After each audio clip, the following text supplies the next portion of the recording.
Thy word is a lamp unto my feet, and a light unto my path. Thanks for joining us today. We're going to be reading from Psalm 54. This psalm is David is written as he has fled from Saul, and Saul's pursuing him, and the Ziphites have gone and told Saul that David is among them, and so that's the context of what David is writing about here. Starting in verse 1. O God, save me by your name, and vindicate me by your might. O God, hear my prayer. Give ear to the words of my mouth. For strangers have risen against me. Ruthless men seek my life. They do not set God before themselves. Behold, God is my helper, and the Lord is the upholder of my life. He will return the evils to my enemies. In your faithfulness put an end to them. With a freewill offering I will sacrifice to you. I will give thanks to your name, O God, for it is good. For he has delivered me from every trouble, and my eye has looked in triumph on my enemies.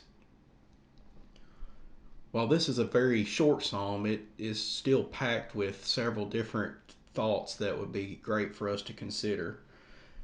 In the first and second verse, David is truly crying out to God to hear him, help him, to uh, be vindicated and to overcome these people that are out to get him.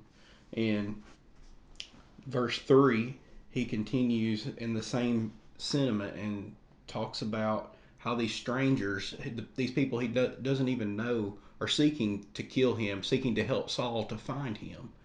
And he recognizes they don't have anything to do with God. They don't recognize God. They don't fear God, and he knows that is something that he has going for himself, because he continues in verse 4 and says, "Behold, God is my helper.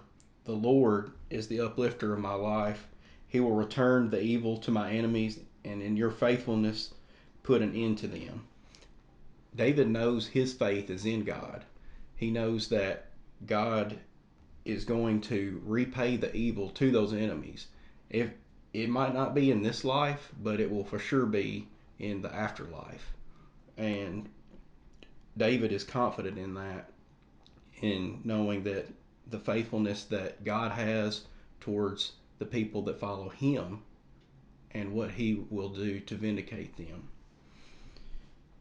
In verse 6, he continues with talking about a free will offering that David is going to sacrifice to him. If you'll remember back in chapter 50, which I read about 2 weeks ago, it was talking about the offerings that we have to offer to God are not offerings that we have to give God, but the fact that David wants to give back to God is a thought that is not necessarily given throughout the whole Old Testament. We see a lot about tithing, and you hear a lot about tithing in the Old Testament, but this is a free will offering, something that David just wants to do because he loves God, he wants to praise God, and he wants to um, show that God is who he believes in. As we wrap up this chapter in verse 7, he says, "For he has delivered me from every trouble, and my eye has looked in triumph on my enemies." This is a verse that, with age, I personally have begun to see that play out, and I'm assuming the older that you get, the more you see this play out.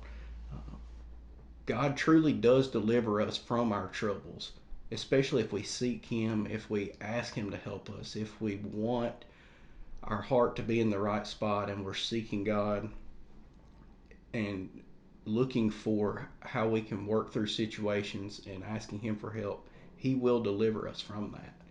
And when we experience trouble in life, especially with people that are trying to do us wrong, people that are trying to do God wrong and are just evil people, David talks about how his eye has looked on in triumph of the enemies, of his enemies. And I think that's something that we can see as we go through life. And uh, I can think back even as early as my teenage years, and you think that uh, somebody that was going to be somebody that was supposed to be somebody, and um, how you thought that that's who you wanted to be and who you wanted to hang out with.